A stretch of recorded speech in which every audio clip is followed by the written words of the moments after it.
What up? This is Rama Screen covering movies, TV, and entertainment. Just got done watching the CW's crossover, the big crossover this year called, excuse me, I just had dinner. Tribute. Now, so this is a crossover. So the Flash, Arrow, no, it's Supergirl, Arrow, the Flash, and then DC's Legends of Tomorrow. So tonight was a special episode of Arrow because Arrow, as you know, usually airs on Thursday, but tonight it happened right after Supergirl. And my first thought or my first impression was that it was nicely done. It was nicely done compared to last year with the Dominators.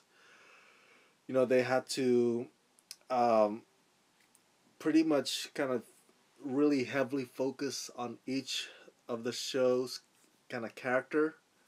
And I think last year they did not even fully include Supergirl per se.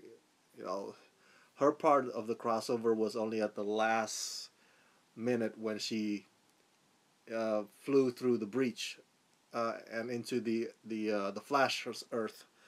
Um, but tonight it was not like that. It was just everybody. It was everybody getting involved, and that was so cool. Right from the get go, right from the start, it was like it was not even a Supergirl episode. It was Supergirl slash Arrow slash The Flash slash Legends of Tomorrow, and the very thing that brings them together is Barry Allen and Iris's wedding, and of course, the wedding crashers are Earth Xers.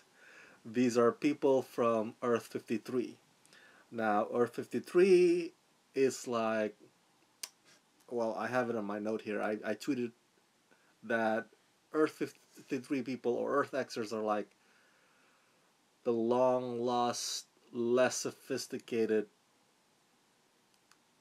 cousin of Man in the High Castle. So it's an alternate kind of universe where on that Earth, the Nazis won the war, though their World War II. So, and we know that that's the kind of, that's pretty much what the Man in the High Castle series is about. It's also an alternate reality. So, I tweeted during the show that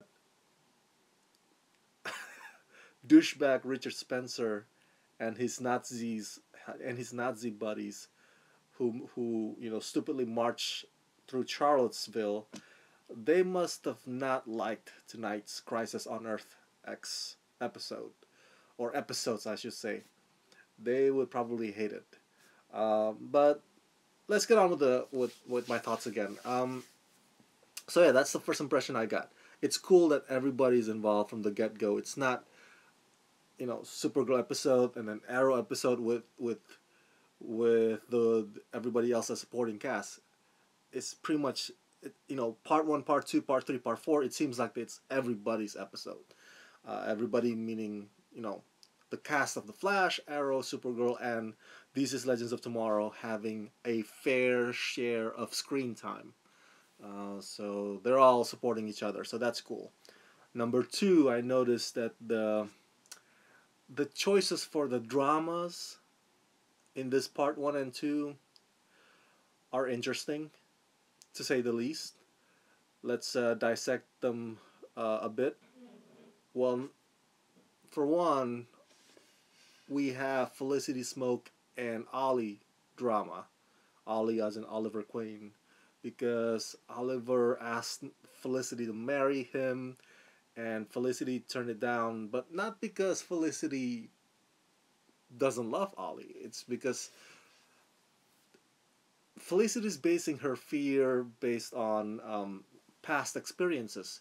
She said something along the way, well, in the past, when we were trying to, when we were engaged or when we even considered the idea of marriage, something bad happened. So I think I don't know, she might be traumatized by that. She fears that if they go take that chance again, then something bad, whatever that is, will happen again. Um, I guess in the back of her head, she probably thinks that it's, you know, we're cursed to never get married. It seems like that's her fear, and I'm reminded of my, well, I don't want to say friend, but a person I know in the past who dated a a good dear friend of mine. They were dating for like 5 years or 6 years or so, and he never proposed to her, and it got so frustrating. And somebody told me that the reason was because his parents were divorced when he was young, so he has this fear of marital commitment because he fears that if he goes through that, it'll be doomed to fail, just like his parents' marriage was. He fears that the cycle will happen again, and it's not. I'm not mocking, such concern or such fear. People. Some people have that. They think like, oh man, history will repeat itself. But my counter argument to Felicity is that if you live your life based on, oh my god, if I do this, bad things will happen again, then you're not gonna end up doing anything at all. Because the first concern would be like, oh, the worst case scenario. I was like, that's not a way to live a life. So personally, I don't know if marriage will be ever for me, but I don't see it as some kind of a piece of paper only. You know how some people say, marriage is just a piece of paper, some legality, hey, we love each other, right? That's all that matters, we don't need to make this official. I personally disagree. Yeah, they're entitled to their opinion, but I disagree with Felicity. It's not just a piece of paper. I think when people say that, it's just an excuse. I think it's more special than that. I think it symbolizes something more than that. But probably that's just the cheesy romantic in me talking. Who knows? The second drama that happened was this evening, part one and part two, with regards to, oh yeah, Alex Danvers and Sarah Lance. They slept together, and Alex is just freaking out. It's like, oh my god, I just had a one night stand. Okay, a part of me was like, snap out of it, girl. Don't make it a big deal. So you had a one night stand. Jeez, calm down. It's not the end of the world, but to her, it's a big deal. I suppose to her, it's like a complete, I don't know, complete 180 from who she believes she is as a person. So I guess if you put yourself in her shoes, you can totally understand that. But again, it's like there's worse thing that can happen than you know sleeping with one of the hottest assassins alive. Freaking Sarah Lance is fucking hot. I mean, jeez, man. If I could get drunk and end up like in the morning next to Sarah Lance, or Katie Lotz, that's the actress name. I'd be like, hell yeah. um, Speaking of whom, is Katie the girl who plays Sarah? Is she lesbian too in real life? Not that it's a big deal or nothing, but I don't know. I tried googling it, but there's nothing I can find about her spouse or her boyfriend or anything like that. I think she keeps her relationship part really private, and that's cool and all. But yeah, Alex, you know, dude, I know you're still getting over Maggie and all, but this whole one night stand is not that nuclear, okay? So pull yourself together.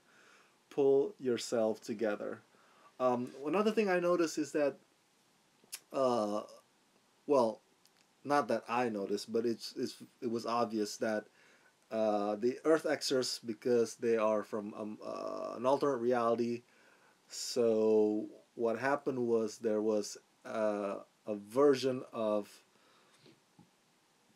Oliver Queen and a version of Supergirl and a version of Eobard Thawne, and Oliver Queen and Supergirl from Earth 53 are married. And as soon as Earth, our Earth Supergirl, finds out about it, she's like, "Oh, gross." I was like, "Really? That's how you view Oliver? That's not cool." Number one. Number two, come on, don't lie, Supergirl. I'm sure there's this one shot, I think one scene from The Flash a couple of episodes ago where Iris and Caitlin openly agreed, between each other that Oliver is the hottest of all the superheroes. So if freaking Iris and Caitlin think Oliver is hot, come on, come on, Kara, you think Oliver is gross? Who are you kidding? We're not. We don't fall for that. you you in your heart of hearts know that Oliver is hot, and it's okay. It's okay, But don't use the word gross to describe him. No, he's like one of the handsomest guys on TV. But that's just me defending Ollie, I suppose, or Stephen Amell. That was a nice. That was nice. That was an interesting, funny point. Um, what was I gonna say? Oh, I wish I had my notes in front of me. I think I tweeted this earlier that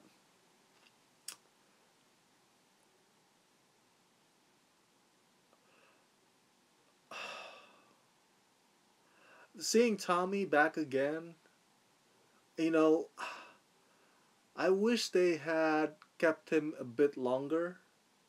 Um, I feel bad for the actor who plays Tommy because he was only around for season one of Arrow and he was so good.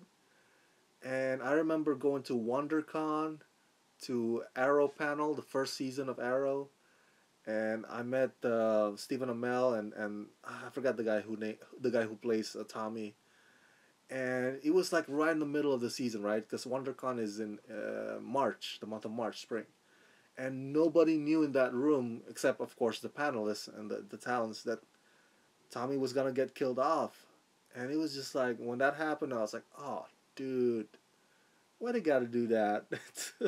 Why can't they just kill off one of the bad guys or some lower tiers, supporting character? But Tommy was cool, man. Tommy has always been cool. Seeing him again in this episode of Crisis on Earth X makes me like, oh man, I miss Tommy. I really do.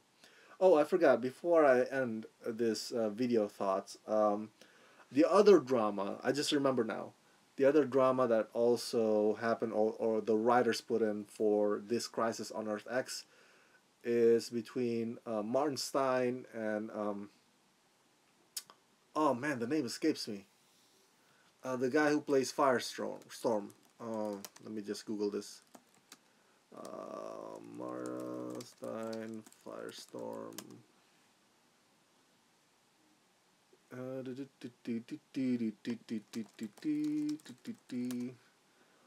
Nope, not Ronnie. Ronnie's the other guy. Ronnie was mentioned, by the way. Um, so, as if you've been following DC's Legends of Tomorrow series, you would know that Martin Stein has been trying his best to come up with the formula in which he can retire himself from having to play Firestorm. Jefferson, there you go, Jefferson. Ronnie is like the original Firestorm. So, because Jefferson and Martin Stein are I guess halves of each other as Firestorm, and you probably already heard that the guy who plays Martin Stein, Victor, um, he is leaving CW because he wants to go back to Broadway to do a stage play, and he's a great singer, by the way, in real life. So he's leaving the franchise, and so they have this. The writers have this arc written about these two characters, on how they want to separate, so that Jefferson can be the only Firestorm, so that Jefferson can be Firestorm without having to fuse with Stein. So that's the whole arc of DC's Legends of Tomorrow these past few episodes. So tonight, that was part of the drama as well. When Jefferson still, I feel for him that when he said when he said to Stein, "You're the closest I ever got to a dad," and yeah, you know, to expect that the separation to just be mutual and everybody and each party will be happy, parting ways and that's it. That that is an overstatement. I mean, like after having spent so much time with an individual, saying goodbye is not easy, especially when Jefferson looks up to Stein as a father figure. So I think between Oliver and Felicity's smoke drama and the drama between Alex Danvers and Sara Lance, I think to me the drama between Martin Stein and Jefferson Jackson was the strongest one. Um, where's that?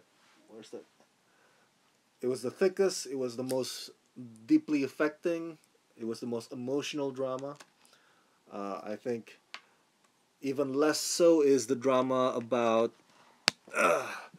Barry Allen and Iris, or Kara still, you know, feeling the loss of, not the loss of, I guess the loss of Mon-El, because Mon-El's now married to somebody else. Those dramas are nothing compared, I think, to me, are nothing compared to the Stein Jefferson drama. So that was like the deepest, thickest, emotionally driven one. Um, yeah, so I really enjoyed part one and part two. I'm glad they the writers set this up this way, and I hope this reignites our hatred towards Nazi again. We should never normalize or rationalize Nazism. Speaking of which, I did find it disappointing when at the end of part two, it was revealed that apparently the Nazi Supergirl was going after our Supergirl for her heart because the Nazi Supergirl was dying. So, our Supergirl is the perfect donor for her. I was a little disappointed at that revelation because all this invasion is for a heart transplant. I thought it was for some ideological stuff, ideology or something. A fight between, you know, good versus Nazi. But there's this subplot about the heart, so I'm not sure I'm too. I don't know if I'm crazy about that one. Um, but again, to my point earlier, yeah, I'm glad that this is the thing that the writers and the producers picked for their crossover this year, because after what happened with Charlottesville, with freaking Richard Spencer and all those guys, and then we have Trump as president, who empathizes with the Nazis and the alt right. We need stories like this to remind us, hey, Nazis are bad people. We should not give them a time of a day. I mean, they have all the right to free speech, but we should not normalize or rationalize, or even we should not even take them seriously. So yeah, I'm glad. I hope our Ollie, our Supergirl, and our The Flash will end up kicking these Nazis' ass back to their Earth 53 or whatever hell they come from. Last point. I like this whole setup where it's Supergirl and then Arrow on Monday, and then Tuesday is The Flash and Legends of Tomorrow. I wish that was the case for every week, because then we would have just Wednesday and Thursday relaxed for something else, or for some other channel. I know Arrow we'll return to Thursday again next week. But man, if only they keep this, just Supergirl, Arrow, The Flash, Legends of Tomorrow, and then bam, we'll be done by Tuesday night. With our dose of CW superheroes, with our weekly dose of CW superheroes. So I wish I hope they consider this format for next year, for the next season. Hopefully, one can only hope. That's it. Tomorrow I'll be busy screening The Disaster Artist, James Franco's new movie. So I will share you my live stream thought about part 3 and part 4 on Wednesday morning. I know I'll be late. Everybody or other YouTubers are already out there, would have already posted their thoughts about part 3 and part 4 on Tuesday night, but what can I do? I can only do it on Wednesday morning. I hope you guys can understand, and I hope you guys are patient enough to wait on me. But I'll make it worth your while. Come back again Wednesday morning for my thoughts about Crisis on Earth X, Part 3 and Part 4, The Flash and Legends of Tomorrow episodes. That's it.